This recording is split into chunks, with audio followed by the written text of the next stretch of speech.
Hi everyone, thank you for your patience with me as I figure out this new program I'm using for recording online lectures. Last night, late last night actually, I recorded 22 minutes of myself presenting this information, only to find out after I exported it that I did not have the microphone turned on. So I said that's enough for the night, and so today I'm going to reattempt this lecture. So today is on social, emotional, and behavioral, also classroom management strategies. So we're going to look at measures for social, emotional, and behavior, and also just talk briefly about some classroom management strategies for new teachers.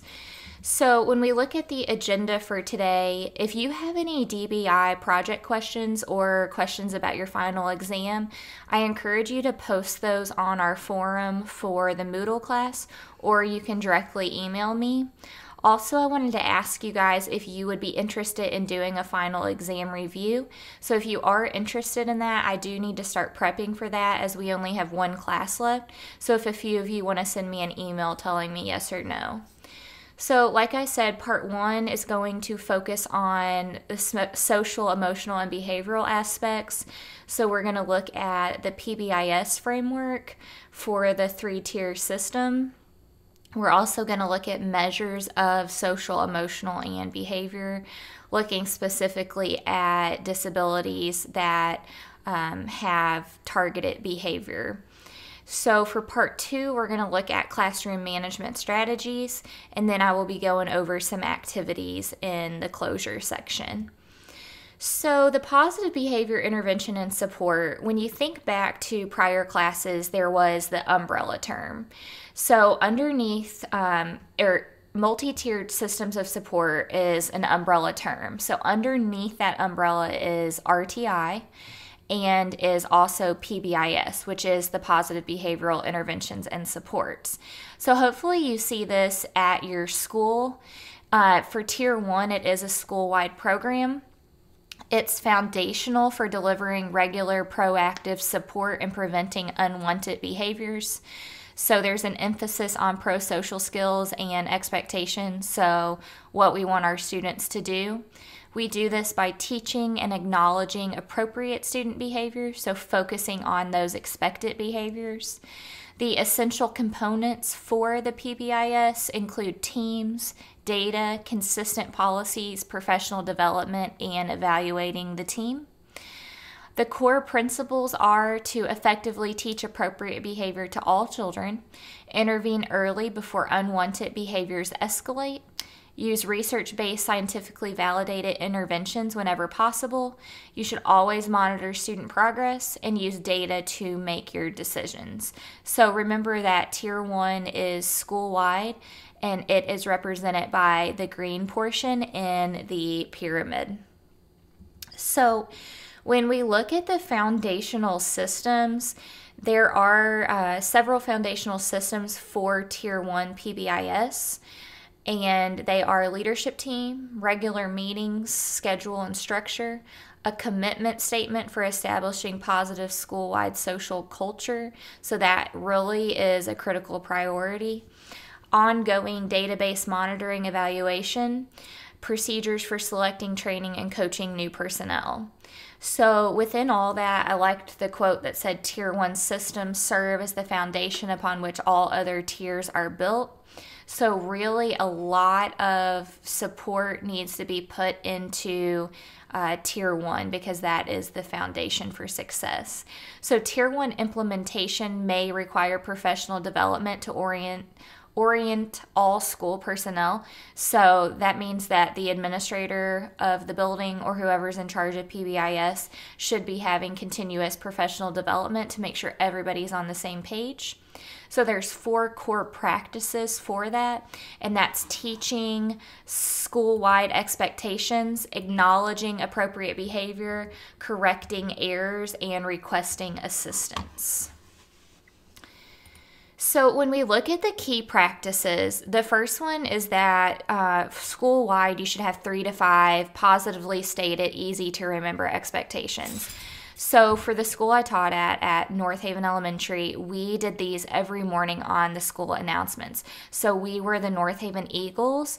So our PBIS statement was, at North Haven, we soar like eagles. We're safe, organized, active learners, and respectful. So you can see that's an example. They're all positive and they're very easy to remember. The students recited those every single morning. Also, for number 2, it's critical that whatever you do school-wide, so those expectations need to align with the rules in your classroom if you're going to have different ones. So for 3, there needs to be a continuum of procedures for encouraging expected behavior. Also, within the same thing on number 4 is for discouraging problem behavior. So the main thing to remember for that is to have operational definitions so teachers know if this is a problematic behavior, this is an office behavior, this is something that you can deal with in the classroom. So you need to be very clear with definitions for those behaviors. And number 5 is just that you should always encourage a school-family partnership. So reaching out to families and being culturally responsive. So the team needs to consist of someone who coordinates the team, your school administrator, someone to represent families, classroom teachers, and then as you reach higher levels, such as at high school or middle school, you can invite student reps. So some of the skill sets that need to be represented is someone that has behavior expertise, coaching expertise, knowledge of academic and behavior patterns, and then knowledge about how the school operates across grade levels and programs. So what I want you to do is I want you to access the Moodle site, and I have uploaded on the assignment tab an assignment for you to do. So there's an article called Examining the Evidence Base for School-Wide Positive Behavior Support. I would like for you to read that brief article. And then I want you to complete the comprehension activity. So if you open up the tab on Moodle for the assignment, there is a Word document, and that will give you explicit instructions for the comprehension activity. So you'll complete that Word document and then upload that into the assignment tab when you are complete. So we've talked about Tier 1, which is foundational. So Tier 2 and Tier 3 builds upon that, so you will see some repeated information. So for Tier 2, we have targeted support for students who are not successful with Tier 1. So Tier 2 is more focused than Tier 1, but it's less intensive than Tier 3. So we're talking about a lot of group interventions where we have about 8 to 10 students, and those interventions focus on social skills development, self-management, and then of course academic support. So when we see students who are frequent flyers to the office, they frequently have behavior issues and are getting pulled out of class, they're missing that core instruction time and they're falling behind in their academics. So Tier 2 is indicated for the yellow portion of the pyramid. It's continuously available. It is accessible within 72 hours after receiving an office referral. Very low effort by teachers. It's aligned with the school-wide expectation. It's implemented by all staff and faculty, flexible and based on assessment. It is function-based, so we really want to look at why the student is doing their behavior. We have allocated adequate resources. The student chooses whether or not they want to participate, and it is continuously monitored. So for the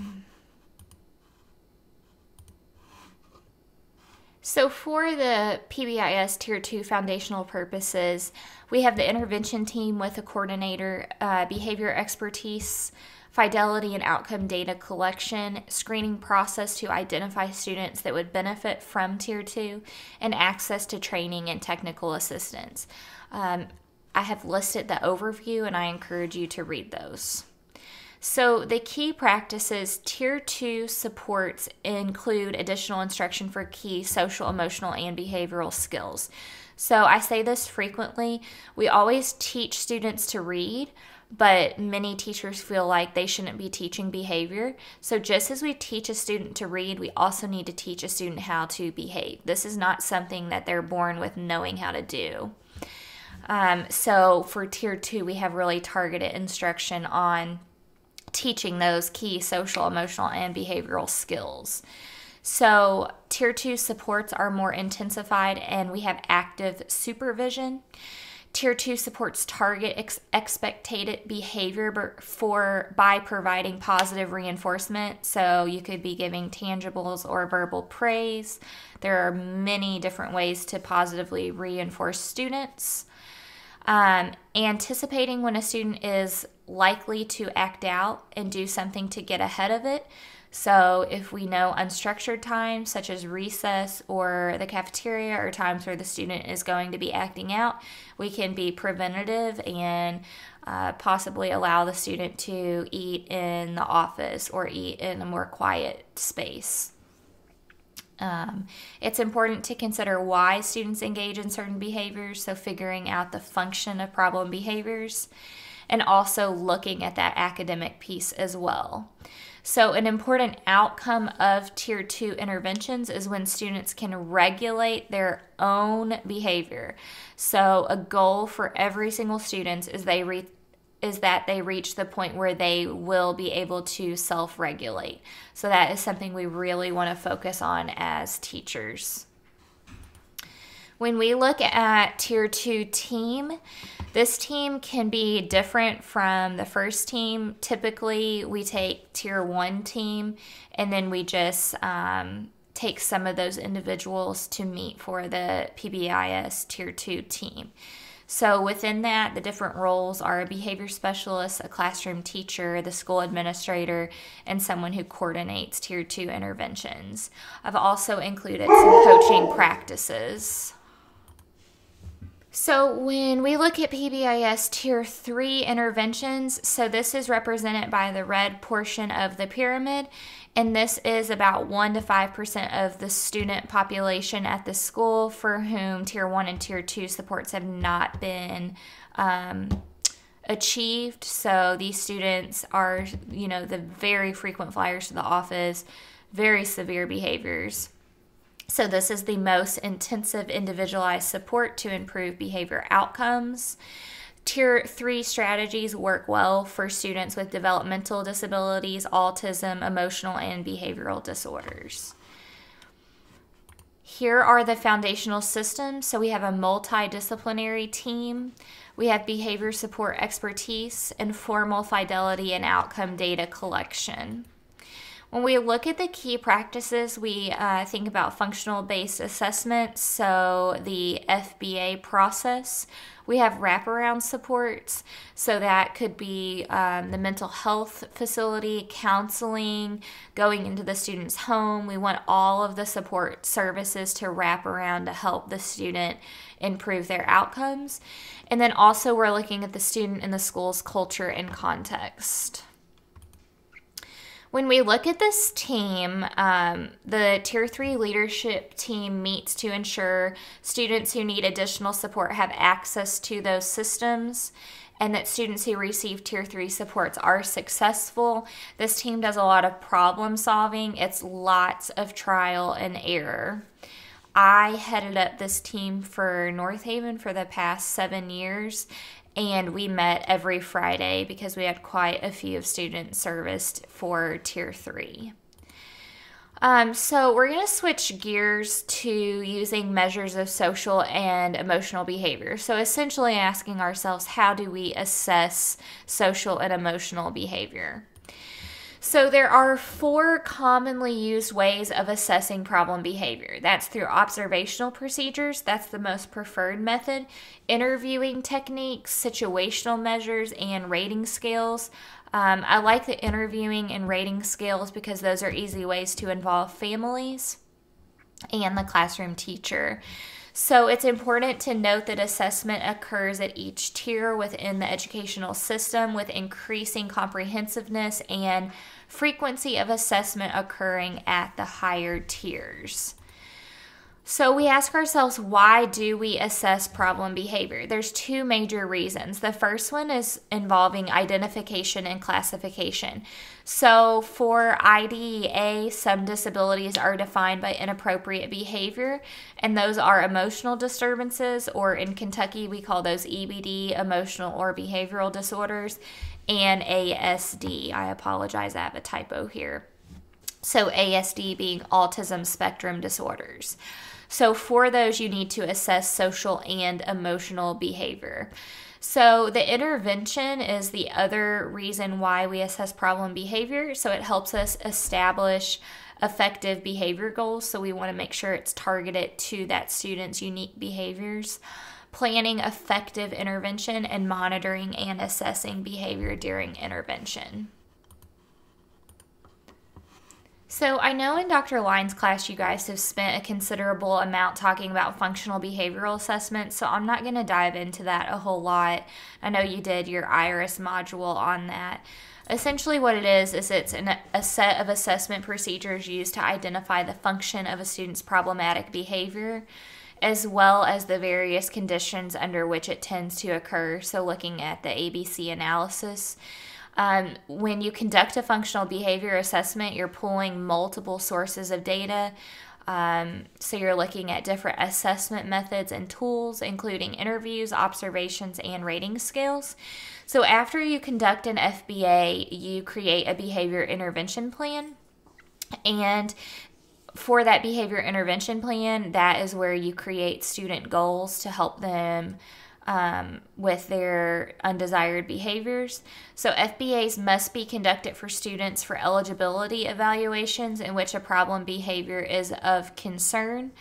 You also, if you have a behavioral goal or an FBA, you visit those annually at the IEP annual meeting, and also at manifestation meetings. So what a manifestation meeting is that if you have a student who has concerning behaviors, and that student has reached a high number of office referrals resulting in suspensions, then you meet as a committee to see how the disability has manifested and why it is impacting the student's behavior, and as a result of that, looking at why the student has so many office referrals and suspensions.